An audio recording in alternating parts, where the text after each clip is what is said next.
Good morning, evening, or afternoon, depending on where you are when you're watching this. So today's video, or our walk, is going to be a little bit different from my normal ones, just to switch it up a little bit.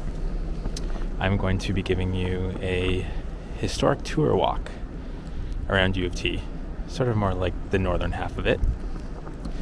And I made notes, and here is the map that will give you a quick overview of where we're going to go. And now I'm going to flip the camera around and put my mask back up. So I just have to pull out my notes. Don't mind me, I'm still trying to figure this all out. The touchscreen gloves don't work too well, but here we go. So, maybe you recognize this building, maybe you don't, but this is Victoria College, and we're kind of inside the courtyard area of it. It's a really nice snowy day. Oh right, I should of course mention that it is, let me find out, it is Monday, January 24th. Of course, my phone locked again. And the time is now 3:55 p.m. So we're just outside here. There was like a snowstorm a week ago, and then now we're just having a bit more snow now. But this should make for a pleasant walk.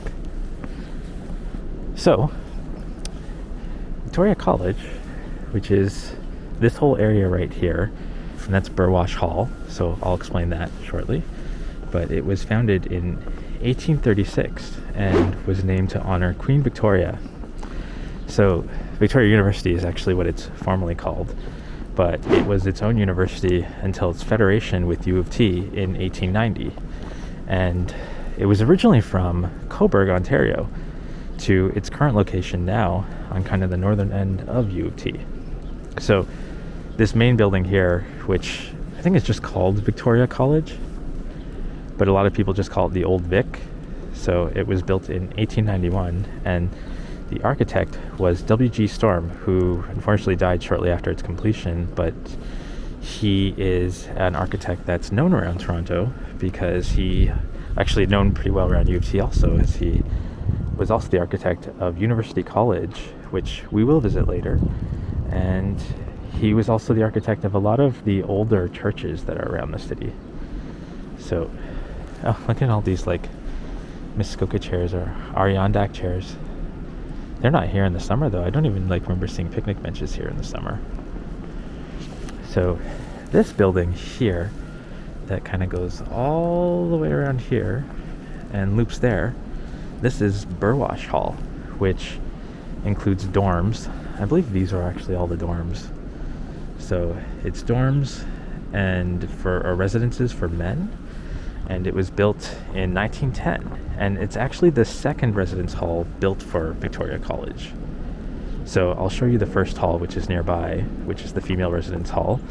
I still believe that they're separated. I still think it's mostly men that live in these ones, and the women are still kept separate here. I'm not too sure because I never actually stayed on res when I was a student here.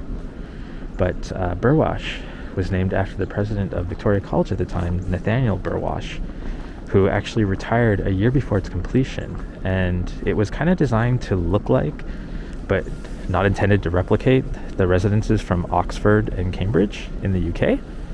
And this is actually why the dining hall, which is right here, and I don't know if I'll probably flash a photo of what it looks like inside, but this is why it gets compared to Hogwarts a lot, because Hogwarts is actually kind of like the UK architecture style, or mimicking the UK architecture style, since Hogwarts isn't a real place, of what these halls look like.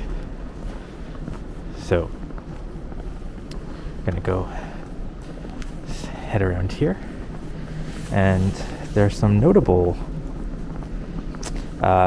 famous people who went to Victoria College, like Donald Sutherland I'm trying to think what he was in recently. It's the Hunger Games, wasn't he? Wasn't he the... I can't remember. President Snow? Yeah. Of course, he's the father of Kiefer Sutherland.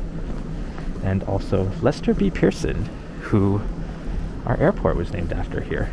He was also a notable alumni of Victoria College. And now we're going to head out to... I'm not even sure how to say it. Is it Annesley Hall or Ainsley Hall? But it's the female residence.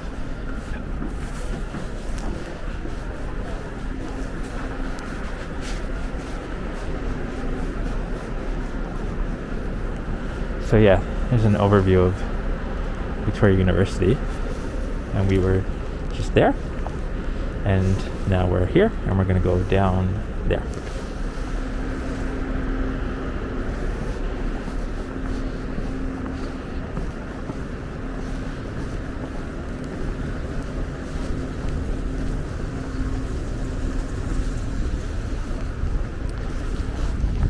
I think I walked down here on another video not too long ago and mentioned how I used to come down this street a lot last summer. It was always blocked off because they were doing a lot of filming down here.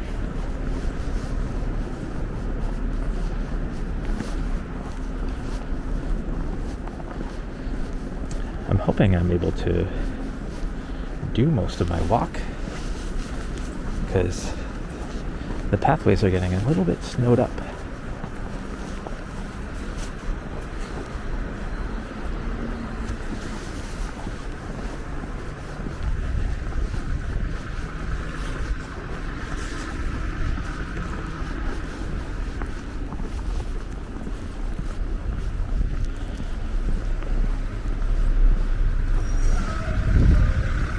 More Victoria College, kind of from the back side. And there's the Isabel Bader Theater,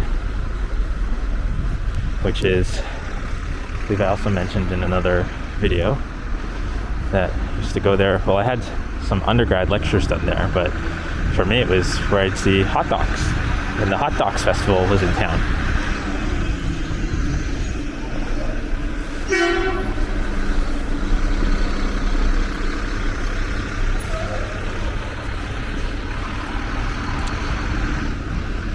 The truck trying to get by. So here,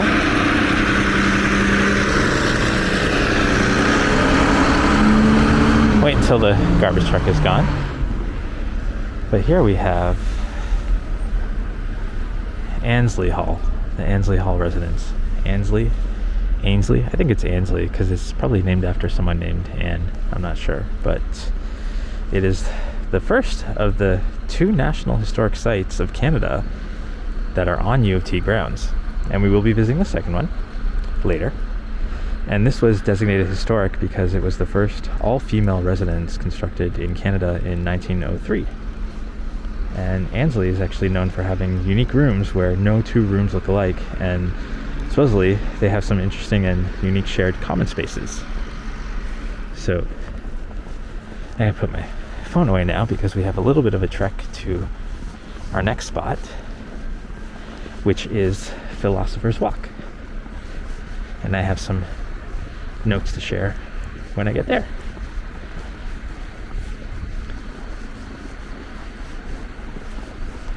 And soon, I think the ROM is reopening in a week.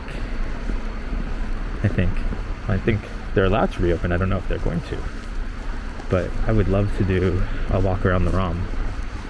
I actually do have one on my ASMR channel that I did a couple years ago.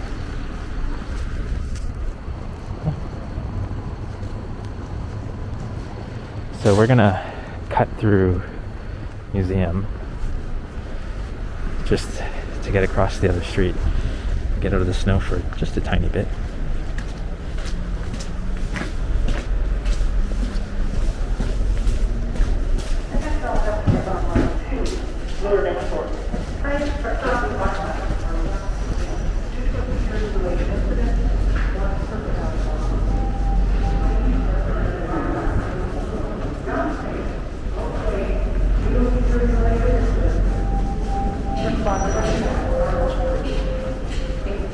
I'd love to go down into... Oh, this way is closed.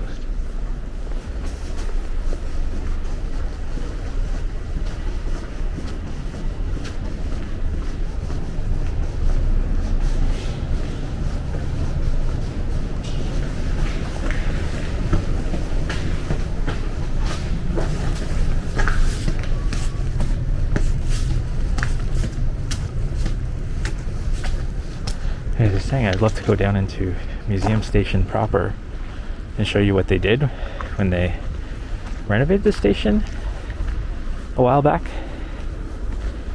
But I have actually a few notes on Museum Station itself. It opened in 1963 and is a part of Line 1 in Toronto, which was the first subway line built. Usually runs north and south. We're walking in between the planetarium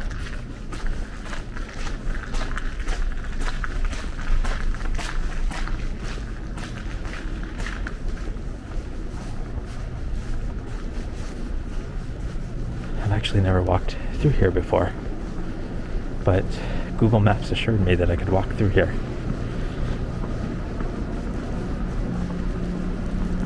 Now this is the receiving area of the ROM. The ROM is the Royal Ontario Museum.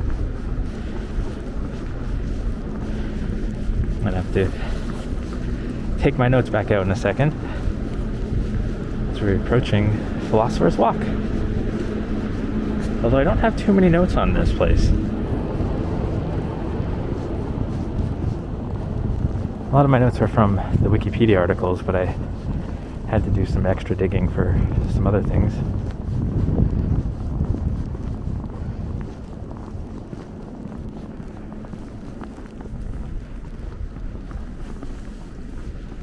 I'm just kind of slowing down here because it's so peaceful. So peaceful. So that is Bloor Street up that way. Down to Harvard Street that way.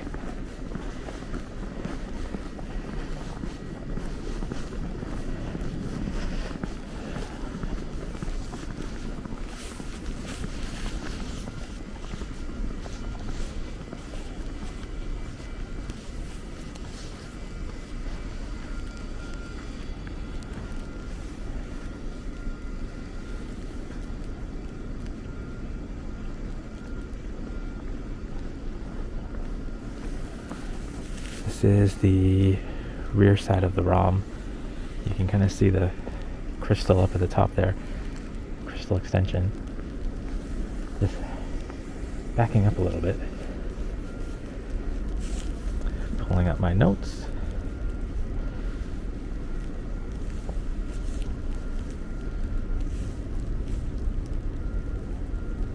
I used to think that was the music building, but I don't think it is.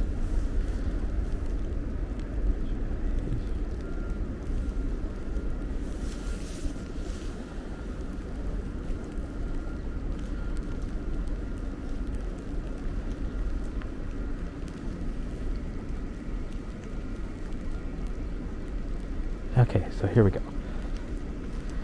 Philosopher's Walk. So it runs from Bloor down to Harvard that way, which is where we'll be heading next. And so it runs in a north-south direction behind the ROM in a small ravine. It's kind of hard to make it out, but you can sort of see these hills kind of slope down.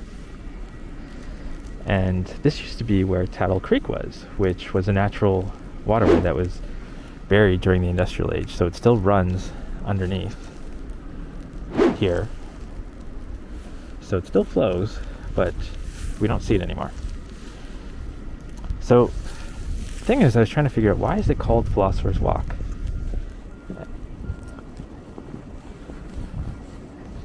And that guy coming behind me scared the crap out of me.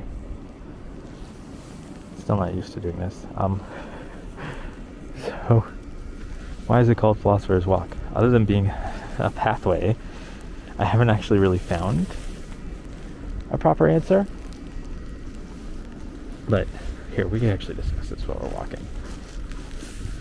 So the only kind of like answer I sort of found online was that back in the earlier days of the university, there was a village up north, like I guess Yorkville Village, and they were saying that like, there wasn't really a lot of reason for anyone from that village to walk down this way other than the academics who were going to U of T. And these academics were the only people that were really walking down these paths because they were going to and from the campus, and that's why it was called Philosopher's Walk, or so they say. But now we're going to head down towards Trinity College, and it's right there actually. You kind of see it over the fence, and I have a little blurb about that.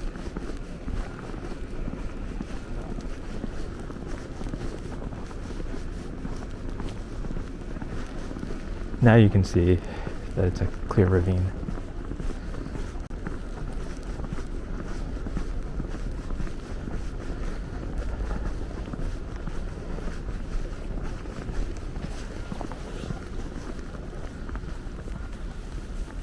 It's like a Back to the Future clock tower kind of thing.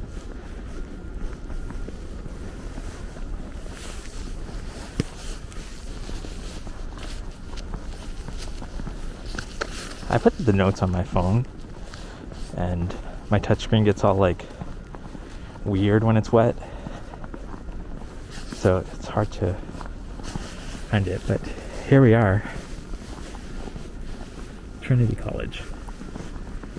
So Trinity College was founded in 1851 by Bishop John Strawn. Say Strawn. I think it's Strawn. And it joined U of T in 1904, part of the Mediterranean, basically when the university became a whole. And it's known for actually having the smallest student body by population, and for still actually adhering to a lot of older traditions. Like, I was reading, for example, they still have weekly formal dinners in the dining hall, and they also have a lot of older clubs and organizations. So the front part of the building, which we're about to see, is known as Trinity proper and was completed in 1925, and the architects were told to preserve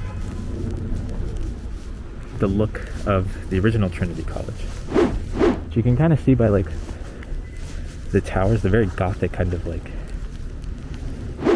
towers kind of around there. See at the top of the roof? There we go. So yeah, these stone towers and that.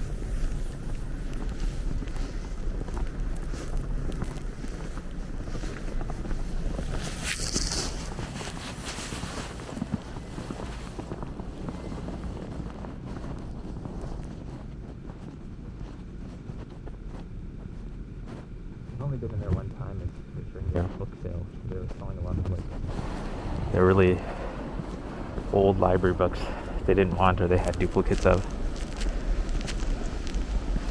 Looks inside pretty much what you'd imagine it to be.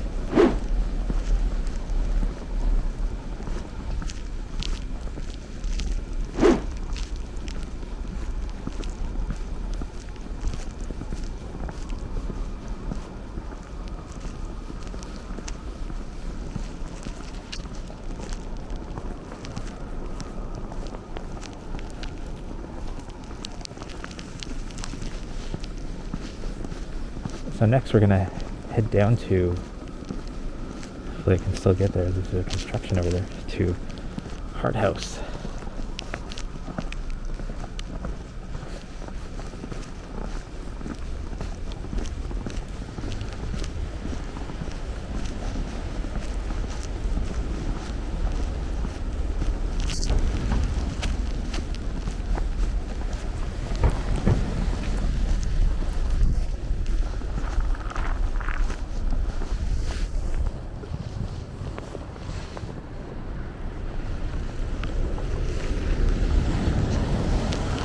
You kind of see the bell tower, the clock tower thing ahead.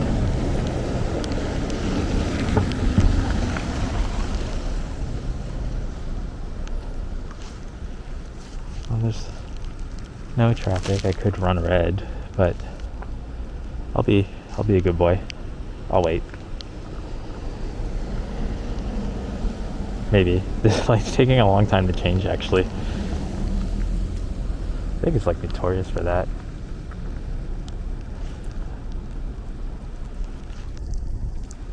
But I kind of don't want to catch on YouTube me running through a red light.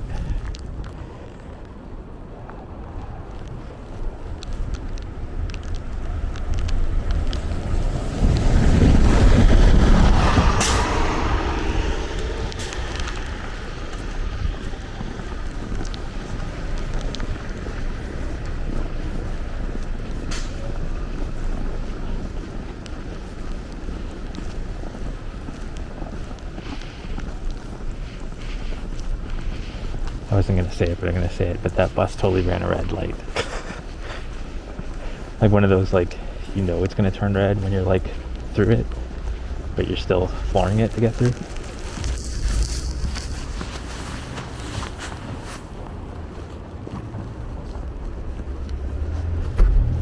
So this is the field that I usually see people playing, like, soccer on. I forget the name of it. It's not varsity, because varsity's up towards Bloor.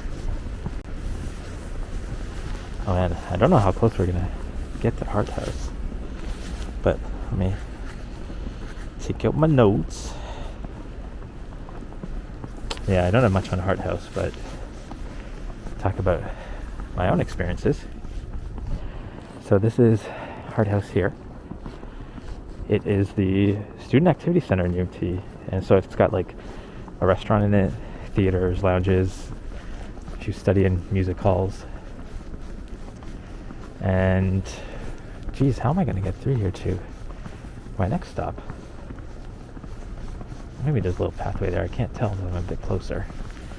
But Hart House is actually known for being one of Canada's earliest student centers. So it was built in 1919. And you can imagine, like, it's such a cool looking building.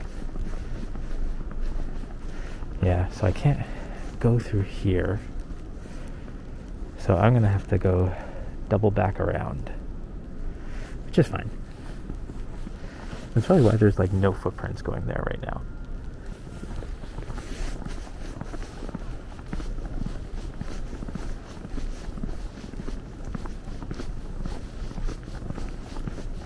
I think I could cut through Hart House. Or even kind of like sneak around through here actually might be way more interesting, because then I can give you the front of Hart House if this leads me to where I think it does.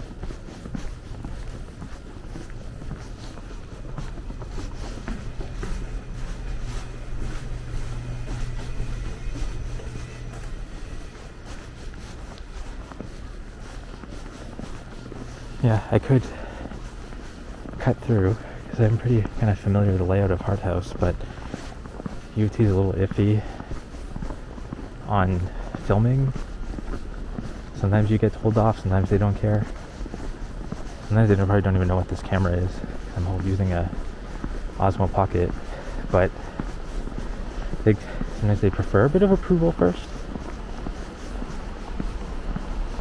And I think the whole thing with my walking videos is that I don't want to have a lot of edits. I want to avoid edits in them, because I think it kind of takes away from the experience if there's an edit in it.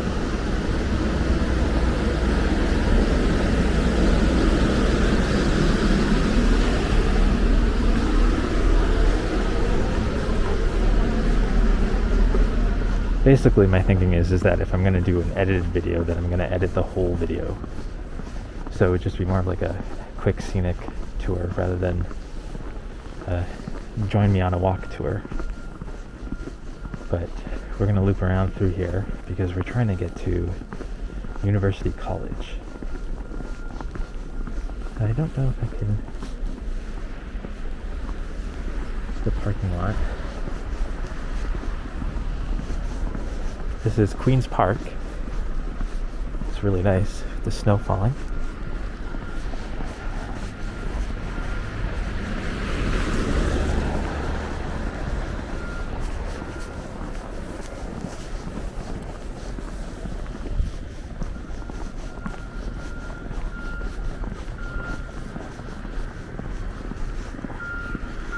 Because I know Hart House also has a lot of construction going on in the front of it. So I don't even know if we can walk down that way.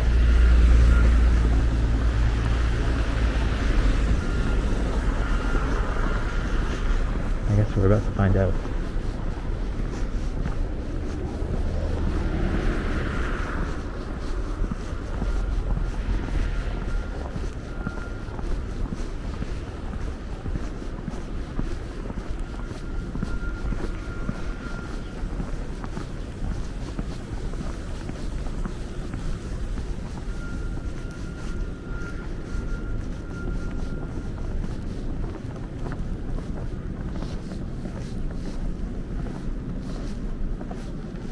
Yeah, I guess the construction kind of dead ends there, because that's where I want to go, University College.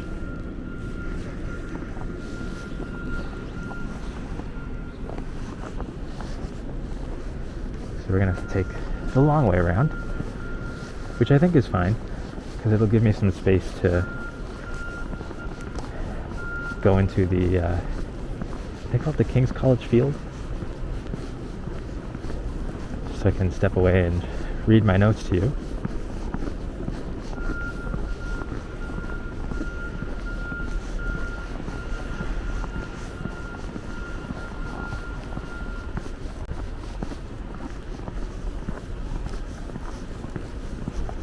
These are interesting. Protect the sacred.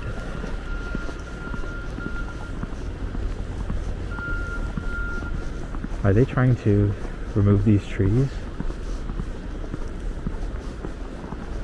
That's terrible. I hope not.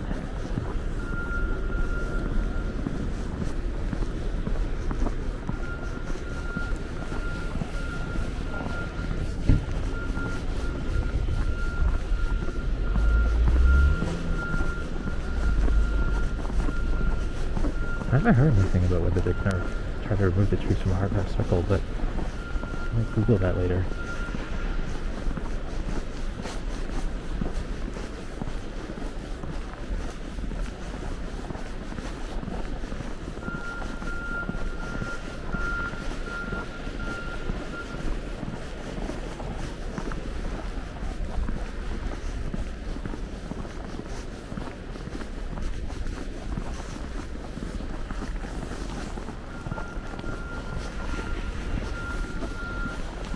Gonna pull out my notes as we're approaching University College. Did I say King's College? It's a different thing.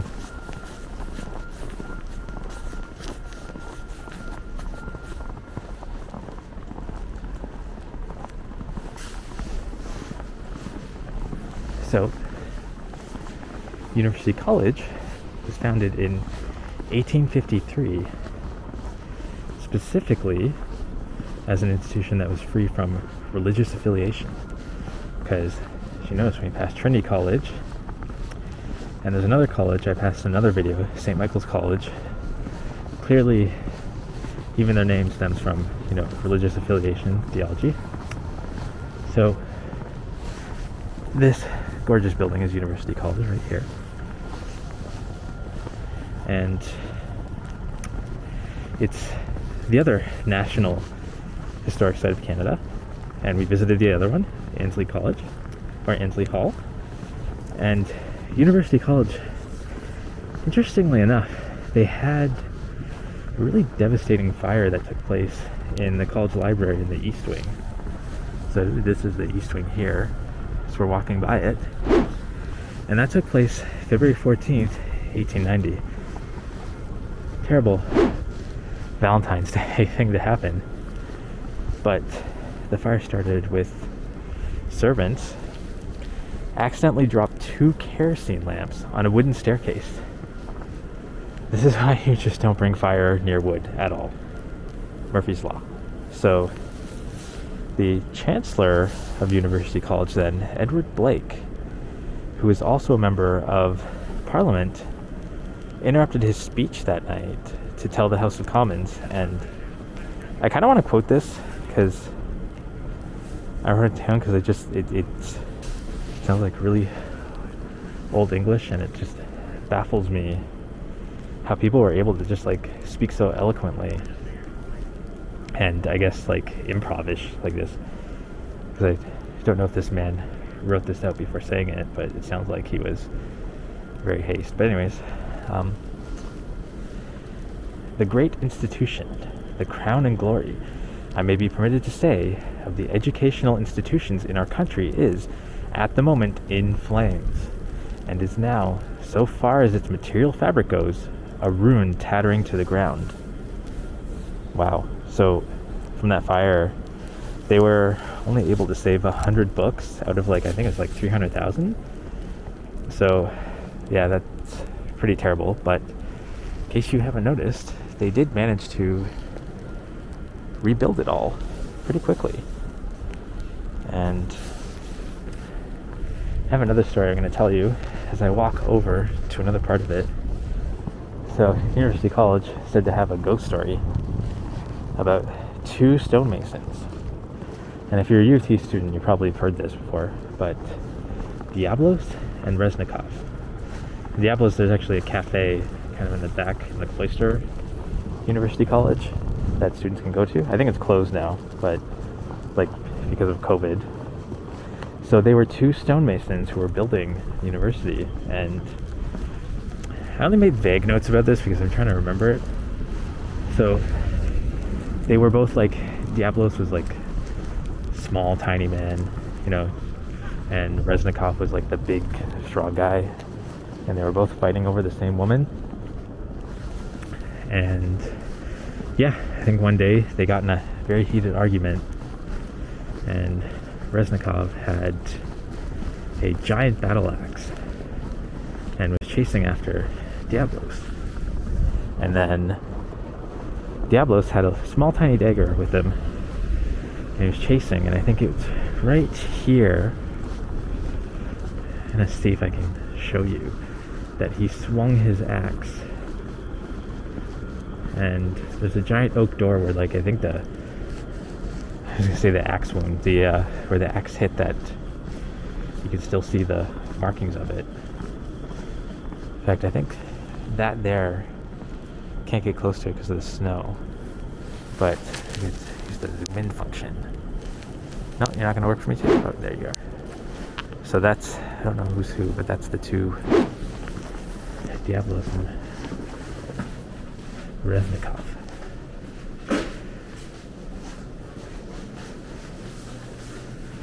So this is apparently the original oak door right there.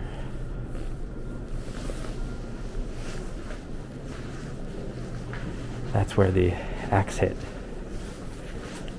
So, the story still goes that the door swung open when the axe was swung, and so I just want to reedify. This is probably not true. It's just one of those tales that gets shared, embellished, urban legend, yada yada. But Diabolos managed to escape. And I think they said he went up one of these towers. I can't remember which, because I was told on a ghost tour ages ago. And he hid. And then Reznikoff went up that tower, couldn't find Diabolos. And then Diabolos jumped on him with that knife, stabbed him, killed him, and then hid the body. And so this part is supposedly true, that they found bones during that 1890 fire that I told you about. And they say that was Reznikoff's body, and it didn't have its skull at the time, but then somebody apparently found his skull and they believe it was his. And I'll tell you the rest in a second. By the end of the techno of living with So why we're heading here is that they say the body was buried in the Quadrangle, which is this area here. And they say it's buried by a maple tree in the northeastern section. And oh, there's a snowman. So I can't tell you what's the maple tree because they'll have no leaves right now. So it could literally be any of them.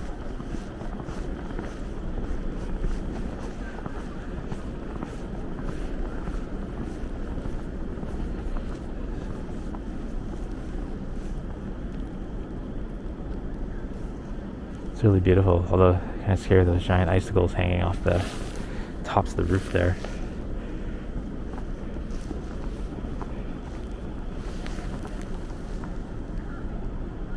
It's like Gothic, snowy architecture.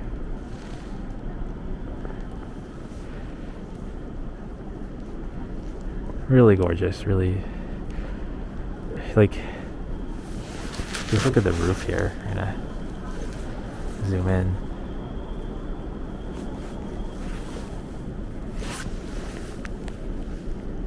You really just don't see buildings built like that these days because it's all about how can we build something quick and efficient and cheap. And that's why we end up with boring glass condo buildings. So we're gonna head down to our last stop.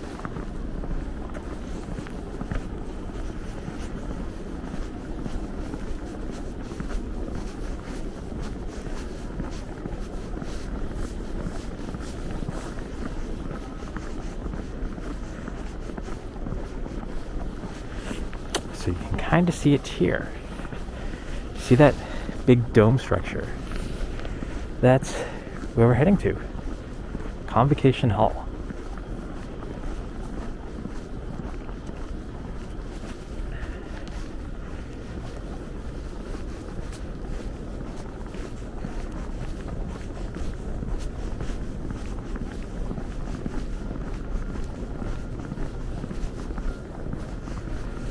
So right now they're doing something to King's College Circle. So I'm not really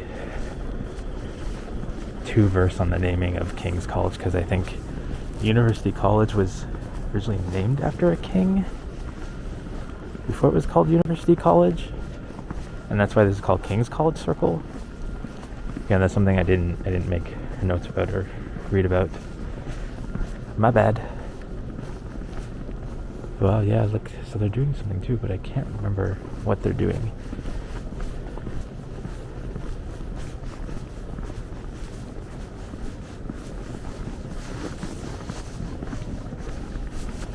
There's a couple of renderings of what they plan to do to make it more of like a social space, because it used to be just a big field that they weren't really using. I mean, they would use it for like convocation photos and whatnot, but I think they're like putting a parking garage under it, aren't they? I don't know. If you know off the top of your head, feel free to drop a little comment.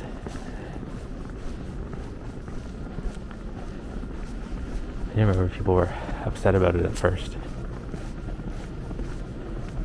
It says here it's going to be greener and more accessible campus entrance.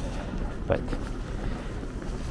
let me give you a nice view for a moment while I take out the very last of my notes.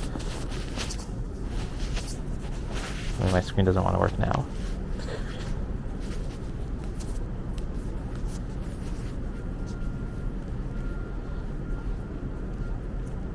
Okay, so this beauty is Convocation Hall, and it was completed in 1907. So that's Convocation Hall. This is Simcoe Hall, but I think they're connected. So just like its namesake describes. As I trip over a snowbank and wreck my ankle up even more. So as it describes, it's used to host the annual convocation ceremonies. Or actually, I believe convocation happens a few times a year. Because mine was in the summer, but my friends who did grad school here, for some reason, theirs were always in like November. Anywho, originally UT used to use University College, way down there, to do their celebrations and graduations, but they realized they needed a much larger space, so the UofT alumni organization got together and raised $50,000 with the Ontario government matching that, and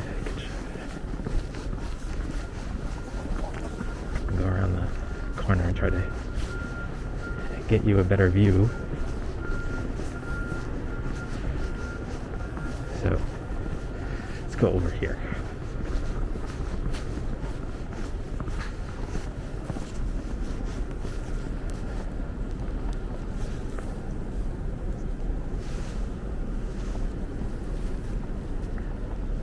I guess it's all blocked off here. So construction took 3 years and actually ended up being twice the original cost. So they also did have some expansions, including adding a pipe organ. Yeah.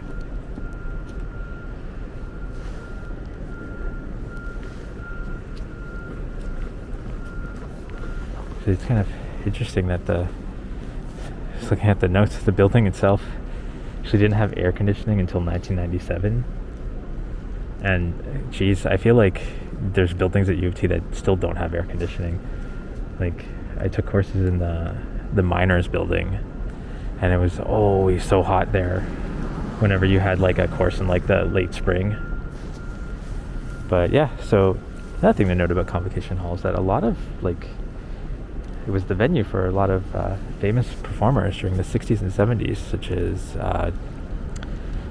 Bob Marley, Frank Zappa, and Van Morrison. Kind of cool.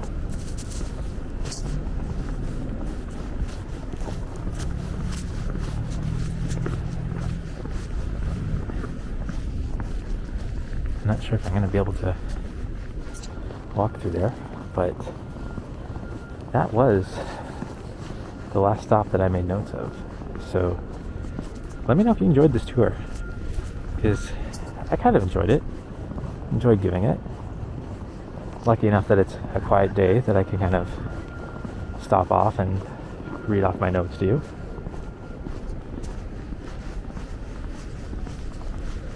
Here, I'll give you another view of Convocation Hall.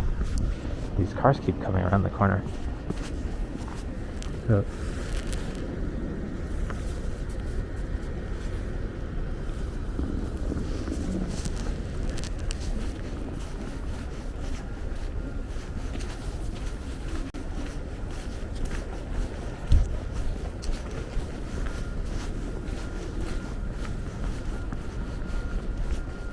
I was just curious while I'm here just to see what they're doing here.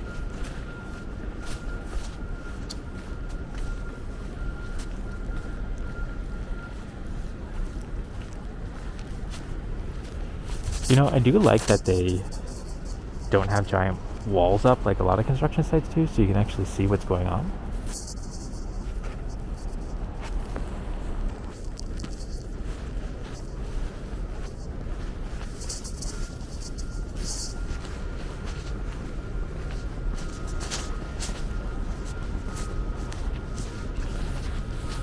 So it's the library. Oh gosh, I forget its name. I don't know why I want to say Kelly Library, but I think it was somewhere else. But one particular year I was having just terrible problems during my finals, like just a lot of stress and everything. And they did like a puppy therapy thing, and I was like, yeah, why not? And you got to go in and they had a room with all these like puppies you could play with. And I think that convinced me to get my dog. I was like, this works.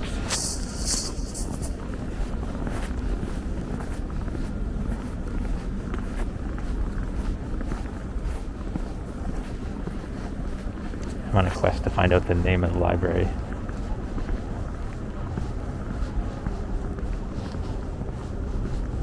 Oh, Gerstein. There we go. This is called Gerstein. I think? Yeah. Someone from Quebec all the way here.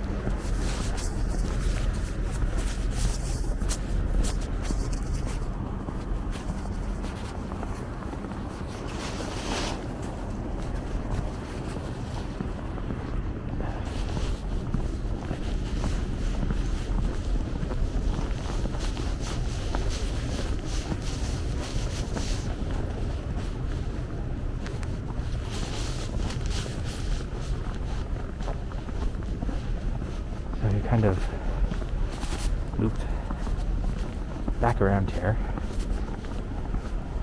and I'm just gonna stop here, put University College in the background, and say thank you. Get my glove on.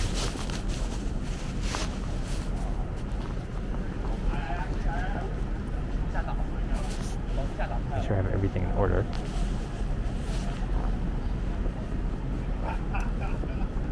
Okay, I'm good. So thank you for joining me on this walk, hopefully from the comfort of your bed, your couch, or your desk. And until next time, bye.